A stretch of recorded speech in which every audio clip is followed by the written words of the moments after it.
or advocate Kollega Gcaleka, at the end of March, they announced that they wanted to investigate the challenges in the system faced by parents in exercising their rights and responsibilities, also with a specific focus on maintenance.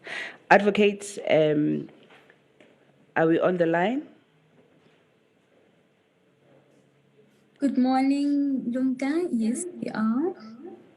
Yes. What prompted the Office of the Deputy Public Protector to want to do this investigation on gender-based violence and also with a specific focus on maintenance? Thank you, Program Facilitator. Let me firstly just do greetings to the Minister of Social Development, the Honorable Lindiwe Zulu, our sister institution, the Commission for Gender Equality, Mr. Mbuyiselo Botha, the Office of the Family Advocate, Ms. Josephine Peta, parents and children participating and watching and listening to this dialogue, ladies and gentlemen. And most importantly, let me wish those who are taking their responsibilities as fathers a happy Father's Day. I wish to thank the Department of Social Development for this platform really to share on our insights, having had complaints from the system and what we have then decided to do as the Office of the Public Protector. Let me just highlight that we are actually the voice of the citizens, the voice of the people of South Africa. We are the voice that holds government accountable. Thus, according to the Constitution, through which we have been enacted, we are the vanguards of our democracy. Therefore, ours is to ensure that the democratic system through which government executes its functions to the people is functioning and it is working without any maladministrations or prejudice against the people. Now, it is on the background of this mandate that we are actually having a voice in this particular topic. Let me firstly highlight that through our mandate, but also through case law that have taken precedence, our office's mandate has actually been strengthened and has been highlighted as an important tool in the hands of ordinary men and women in the country whose pockets are not deep enough to afford the justice through the courts, and yet they are likely to and oftentimes find themselves in situations where they have to exact accountability on government in order to vindicate their rights, which speaks directly to the issues that I've heard parents speaking to here today. Therefore, as the Office of the Public Protector, through legislation that we have looked into, and most importantly, which the Gender Commission has alluded to, is the Children's Act, which really states that a child's best interests are of paramount importance, deriving, by the way, that from the Constitution, Section 28, Subsection 2, concerning the rights of the child, which really gives the parents the responsibilities and rights to take care of the child, to maintain contact with the child, to act as guardian of the child, and most importantly, to contribute to the maintenance of the child. Now, having looked at one of our case studies amongst many of the complaints that we have received on a lack of functioning of the maintenance court, I would just like to allude to one where the Public Protector in the year 2019 helped a distressed Western Cape mother receive over 300,000 in arrears and future child maintenance payments after the Government Pension Administration Agency failed to comply with a maintenance court order to pay the amount from a defaulting father's pension fund. This was after the mother turned to the public protector in June 2018, following the JPA's failure to make the necessary payment. Now, you can look at the timelines and realize that the best interest of the child was really not realized in this particular matter. Looking that in September 2012, the court granted an order for the attachment of up to 40,000 of the defaulting father's pension fund held at the government employees pension fund. The order was sent to the GEPF the same day it was granted, with a requirement for the GEPF to pay the amount concerned by October 2012. However, that was not complied with. 3 years later, another order was granted for the attachment of the outstanding areas, which took the total amount to 2,000 rand. That order too was not complied with. The areas increased up to a future 240,000 rands maintenance order. The latter order too was not implemented until it increased to a further 344,000. Now, upon being approached, the public protector swiftly acted on this. And even though the JPA's actions were really less of satisfactory, at the end, the mother, the child ended up being assisted. Now, getting directly to the systemic investigation that we are looking into with a particular focus to maintenance, but also looking into the gender-based violence section, because these are combined sections within the Department of Justice. And at the end of the day, it is the children who end up suffering at the end when such is not complied with. We were indeed approached by the Department of Justice, whom I commend for their actions, for us to really look into their systemic systems deriving from most of the complaints that have come about. Now, what will we be doing? We will actually be dissecting the system, starting from the Department of Justice itself, the South African Police Service, Social Development, SARS, and any other stakeholder that is related to the food chain of the child as a whole person from birth, which includes the Department of Home Affairs, until the end of the child's life cycle within the child definition, and see whether our policies, our SOPs really are in the interest or in the best interest of the child. The implementation thereof, is it in the best interest of the child? What can be done? How do we assist government to realize what is envisaged in Section 28 of the Constitution to ensure the best interest of the child? How do we ensure a well-integrated government system? Because through the complaints that have come before us, we have realized that government system is not as integrated as it is supposed to be to realize the best interest of the child. Now, there are two critical issues that I want to highlight here that we will also be looking at over and above, and would be considering in the implementation of their policies. Key to that is the monitoring of policies, monitoring of its implementation. You find that South Africa has the best laws in the world.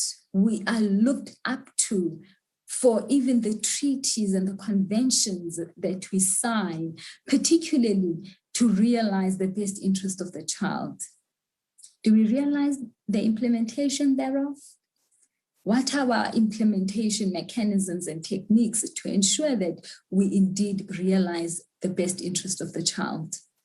Key to that, what we want to look into is the economic implications. We normally, when government does submissions, they look into the financial implications, but what are the economic implications? To those whose parents actually are affording, but those children fall down the cracks because the chain of the whole child is not properly followed up from birth. You find a child who can be better taken care of.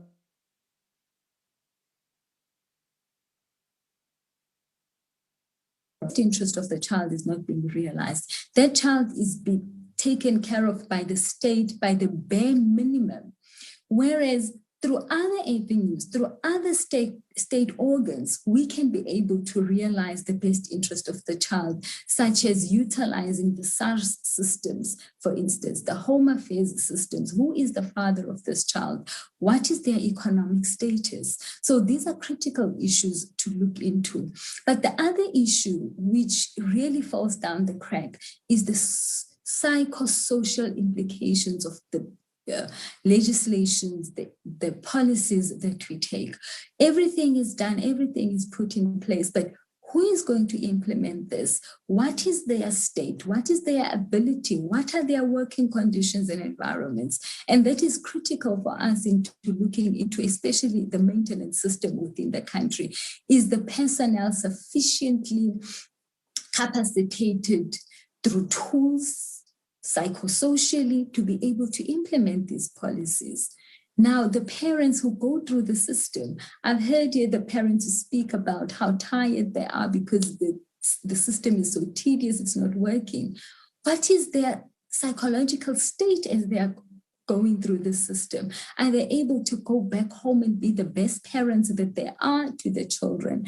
Is the system really realizing the best interest of the child? So really, those are the issues that we would be looking at. And the real aim is to ensure that the state ultimately realizes what is enshrined in the Constitution, for ensuring that the best interest of the child is realized, but for ensuring that this parents, a family, the state raises a child who can themselves be a capacitated father in the future and a capacitated mother in the future, who has not been wounded by this system that is intended to empower them. But most importantly, as I go back to the economic implications, we speak of a developmental state. Now, what child are we nurturing as a family and as a state? And what role are they going to play into the developmental state? They are the country. Now, if the system, rather than nurturing and assisting this child, if this very same system is wounding this child, can we really say we are going to achieve the developmental state that we are envisaging of having realized a socio-economic, but also a psychological state of a person that would be entrusted with running the state within the future? Once again, let me take this opportunity to invite all, when we open up for assistance in ensuring that this systemic failures by the parents that go through the system is addressed or can be addressed for good, so as to prevent a recurrence, and that it serves as a deterrence to the prejudice that the parents and even the children are suffering who go through the system.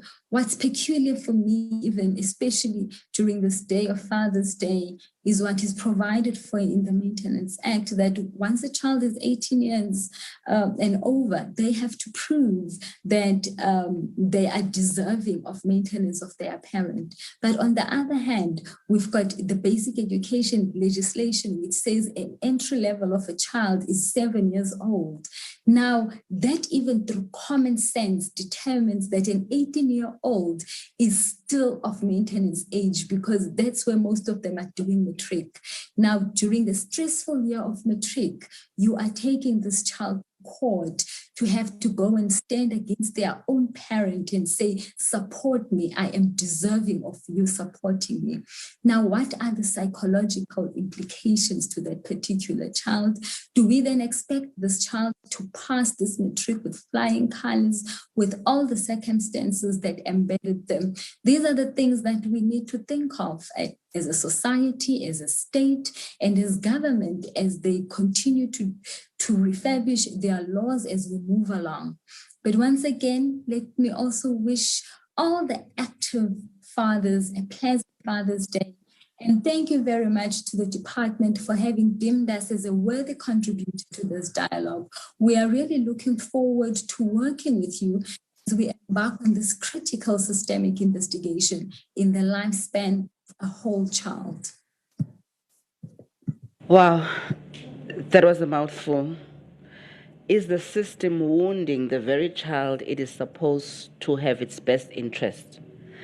The system is tedious, the system is exhausting, parents are exhausted. Children are supposed to start at school at 7 years old, but when they turn 18, the system tells them that you can take your own parent to court to prove that you are deserving. I like what the advocate was saying. She was talking about the economic burden on the fiscus, something that we have also not been able to look into, because when parents cannot afford their children, they can easily go to SASSA. They can have the social security, that is available for them, whilst the one parent is able to look after the children. She spoke about the non-integrated systems of government, that we cannot even tap into SARS, we cannot even tap into Home Affairs, and the system still places a burden on the parents, and most importantly, the children suffer. We have you as the Office of the Family Advocate. What do you say from the parents, from the Office of the Public Protector? Sure. I just want to firstly highlight the results of the diagnostic investigation that we conducted, that we found as being the basis of what we see, and the trauma that we are busy imparting on our children. And it starts from, for me, it starts from the lack of understanding from the parents themselves, that the minute we start parenting, two forms of relationship ensue. However, one is temporary, but the other one is a lifetime commitment and a lifetime relationship. The one of the romantic relationship, in most cases, is temporary, but the parenting relationship is permanent relationship. That one, the minute you become a parent, you cannot run away from that. Because remember, this child, they start at 0 months or 0 years, but they're going to go through very many milestones that you as parents are going to be accountable for, that you as parents needs to be there in terms of, supporting this child and ensuring that the child actually becomes a responsible adult going forward, that you need to, you need to hold the fort together. But then what we've picked up is that parents then seem to then, once this first one then fails, then they then abandoning that, and they want to walk away from this child. They seem to then also divorce or separate from this child. That is their major responsibility. What we've seen is that, especially in cases of maintenance, one will say, I'm not paying because I'm not seeing the child, And for me, I say they therefore are turning this child into a pay-as-you-go, commodity, because one is saying that I'm not going to pay because I'm not seeing the child. And the other one is saying, because I'm not receiving maintenance, therefore you're not going to see the child. So you see, and they start fighting in such a way that, even though the legislative provisions are there, it becomes difficult for them to be enforced or to be given effect to, because we need both parents. And I always say it needs to start from the understanding that when we talk about parental responsibilities and rights, we're firstly talking about the rights of the child first and the corresponding responsibility of the parents. But remember, the children do not have the necessary capacity for themselves to stand up and go into court and stand and be pitted against their parents. It is therefore up to you as a parent that said, I brought this child into this world. I'm going to stand up for them. I'm going to defend them. I'm going to ensure them that I shield them from all these things that are happening. I always say to many parents when I'm conducting mediations that, parents, over and above the system being tedious and all that, the system starts breaking down at home. especially for parents who are single parents. I've picked up that you will be sitting with a child who's 5 years old and busy sharing adult issues and conversations with them, telling them how much their father is a dog, telling them how much, their mother is a snake and all that. And what does that do to the child? It splits, the child, as wholeness. It says to the child, I'm a half a dog and I'm also half a snake, simply because my mom or my father went and made this very bad, mistake of going to sleep with dogs. And as a result, I am here. Everything, that breaks there. And then secondly, you go into the maintenance system and then you say, there is this beautiful maintenance act that says, parents need to take responsibility for their children. Failure to do so, then we are going to enforce it in this way. Then we say, parents, let's come together, let's sit onto the table. But one of the parents decides, I'm not going to be found. That is number one. Number two, they said, if I get found, I'm just going to rock up and tell them I don't have the necessary capacity to maintain the child. And they're forgetting that the best interest of the child standard speaks firstly to their capacity in terms of parenting. Why are you then making a decision to become a parent, whereas your capacity is wishy-washy at the end of the day? You are basically failing this very same child before we can abdicate it to the parent, to the state. For me, the state is the last line of defense. Everything starts at home. When you relegate that responsibility to the state, what are you basically saying? One will rock up at court and say, I don't know where the father of my child is. And I always say that, it may sound offensive, but I always ask and say, please do not make a decision to make a child when you don't even know the relatives of this person. Because the law is there, it very clearly says that if the father or the mother cannot provide, we then go to the grandparents. But then how do that? Then you are then breaking that link. Because you then decided that I'm going to then, go and have a child with Rasta, some mine in Rustenburg, and I'm going to tell the state to go and look for that Rasta. The government was not there. It becomes very, very, difficult for the government to then give effect to this right. But so far, what the Department of Justice has done is that we have embarked on a new system that we call the track and trace of the maintenance defaulters, because we also want to, to knock a very big dent on the burden that is on the fiscus. Yes. We're saying that we are now collaborating with all the information storing departments for us to be able to track and trace the defaulters, because yes, we do have them on the books. There are over 17,000 now, and most of them are affording in terms of providing for their children, but they are also playing, in the informal economy because of, what is happening in our country. A recent example is, a father that we found that, he's actually involved in money laundering, in the sense that he is, he is involved in 17 companies. He's making over 7 million per week. But then what he does is that he opens that particular company and then he steps back and then only control the finances of that company and refuses to pay maintenance for the children. So he was basically our test case, in the sense that, we were able to then determine what is his role in this particular, company. And through that particular track and trace, we were able to get hold of him. And mind you, when we went to court, we were only three. It was myself, the prosecutor, and the maintenance investigator, and he brought 8 attorneys to come and fight with us. That's how far parents go. That's how far parents make it difficult for the government to be able to strengthen and protect the children. It starts with the parents first. Parents, please note, the parenting relationship never ends. It only ends when that child dies or when you die. For as long as you are alive, do not make it difficult for this child, because they are going to recover from their childhood, and which is going to be very painful. Look at the stats of gender-based violence. They started there. They did not start on the street. We taught our children these things. We said to them that I do not love you as your parent. I will never fight for you, and I will let the state pick up that particular responsibility. It is very unfair. So with the state, we can put all the mechanisms in place, but it begins with you as the one that made the decision to have that child. The system breaks in the home. The system does not break in government. When you decide to have a child, you have that responsibility for the rest of the life of that child. Before we go to you, Minister, we have people who are connecting with us online. I have Castro Musinyali. He says that what is the Department of Social Development doing about the fact that social workers are always taking the side of mothers? Fathers only normally get visitation rights and not primary care. Bernard Sitole says that the Department of Social Development's Children's Act of 2005 clearly stipulates that the rights and responsibilities of unmarried fathers, but social workers do not seem aware of the Act. Is there any information sharing that the Department of Social Development can do to educate society?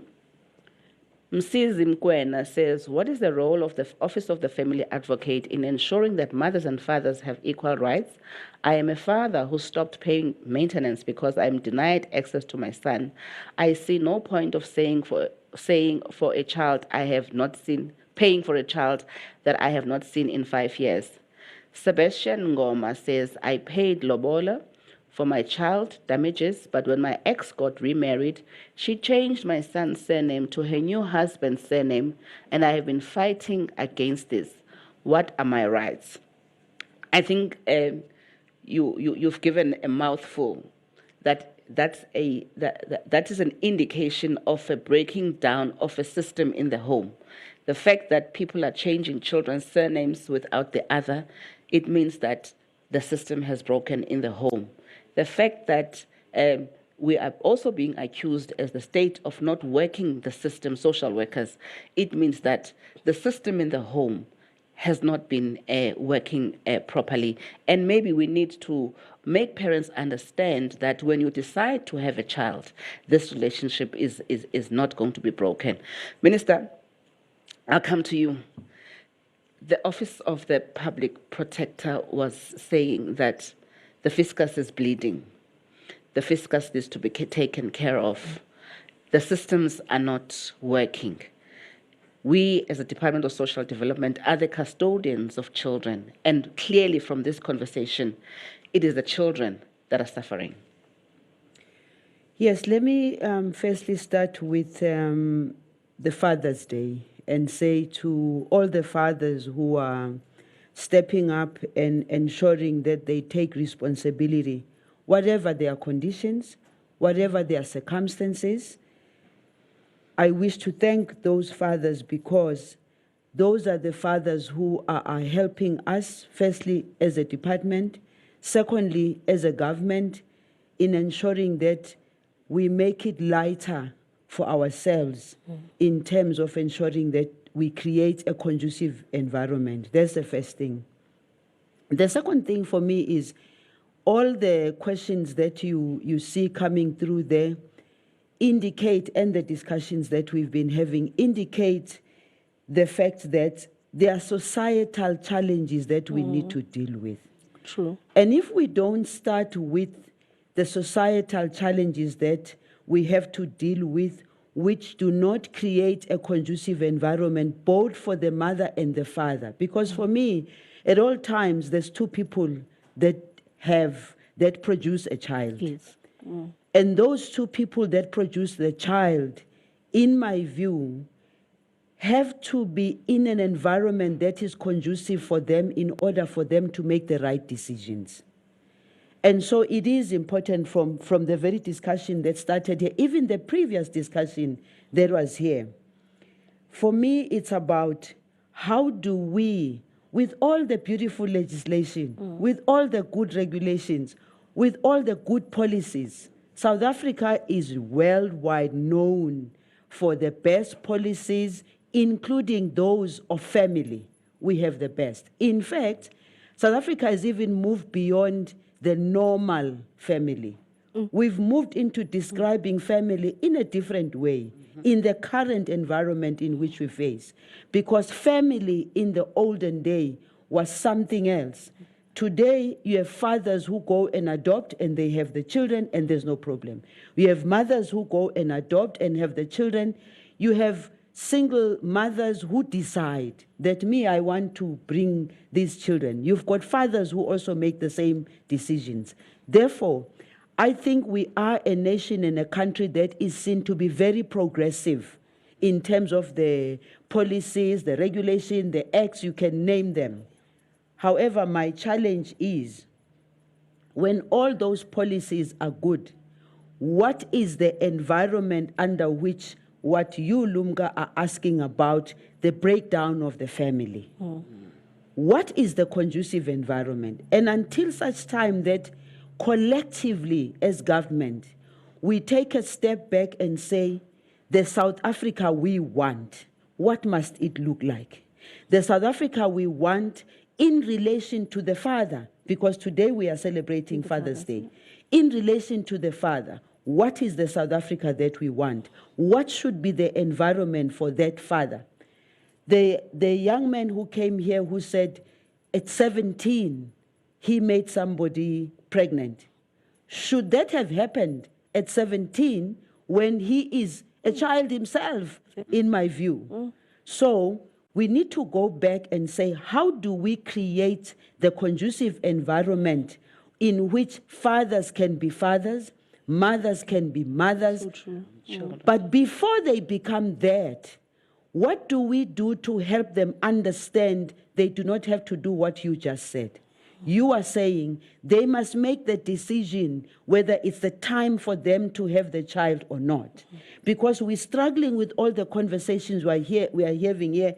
Clearly, you have people who have made children not at a time when they were ready to make the children. And therefore, when they have not been ready to make the children, they are confronted with societal challenges, they are confronted with economic challenges, they are confronted with societal ills, whether it's drugs, whether it's violence against women. I personally think that government as a whole has a responsibility now to take a step back and use the structures that government has to say, let us go back. Constitution, legislation, when all that is said and done, let us create a conducive environment where mother and father, boy and girl, man and woman, when they decide to make the child, they've made the thinking around the implications thereof. We'll have less of the complaints that we are having right now. The other issue for me is, we are here as social development, for instance, and I believe that we need to have an integrated approach to supporting family.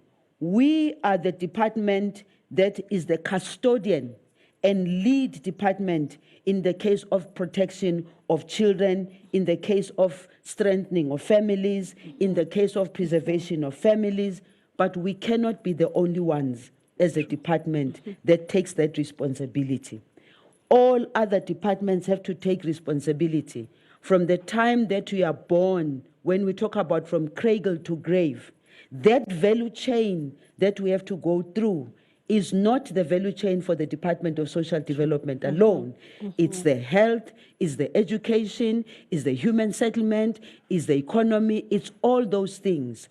So while we lead as a department, I think that we need to take a step back and say, holistically as government, what is it that we need to do to make sure that we create a conducive environment? You know, you're talking about supporting the interest. I think that we should take the interest of everybody. Today we're talking about fathers, yes, but the father belongs to a society. The father belongs to a home. The father belongs to a community. The father belongs to a street somewhere. And there are people around there who can see whether the father is supported or not. And my view is that we must talk about a holistic support to man, woman, child, boy, girl, and everybody. We must work together and make sure. The other important thing, Lumka, for me, when all this is said and done, to me, it's about behavioral change. So true. If we cannot go back and say, what we're talking about the South Africa we want, and I keep saying to the department, what about the South African who inhabits the South Africa we want? What kind of behavior do we want? Because behavior is said to be a transformation or modification of human behavior. It talks about activities and approaches which will focus on individuals, community, and the nation.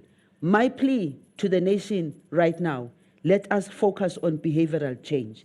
Behavioral change dating back to how did we get here? We're a nation that was brutalized. We're a nation that was separated. Fathers had to be forcefully moved from the rural areas to come and live painful lives in hostels. Fathers and mothers were separated, children were separated. So that behavioral change was influenced by that hard time. Now we seem to be wondering what's happening. It starts there. And it takes us to where we are.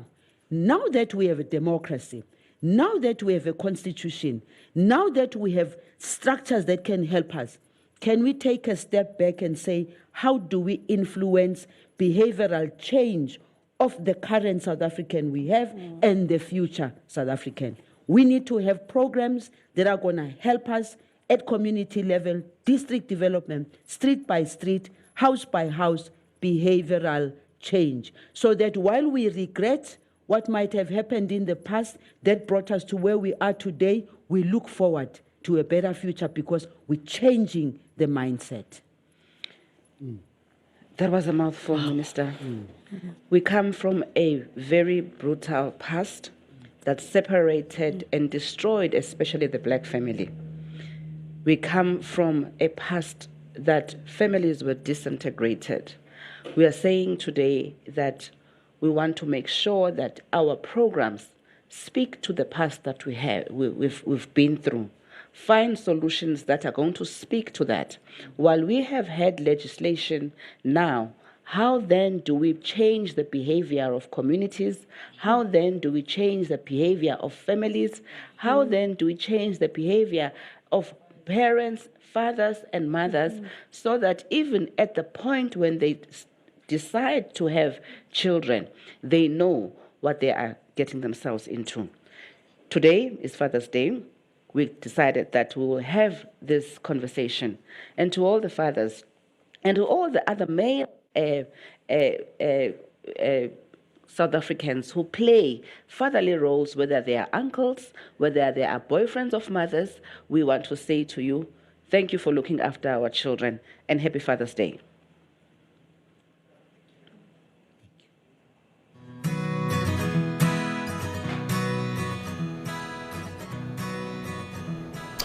A dialogue on the rights of fathers as we celebrate Father's Day today. A dialogue to hear the challenges that prevent fathers from being in the lives of their children while celebrating those who are successfully raising their children. The Social Development Department, they're saying that children have a right to both parents, irrespective of whether the parents are separated or divorced, and regardless of who has custody.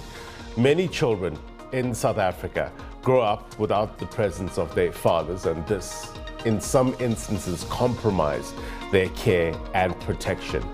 So that's some of the dialogue that we brought to you on this Father's Day. We will bring you much more later on.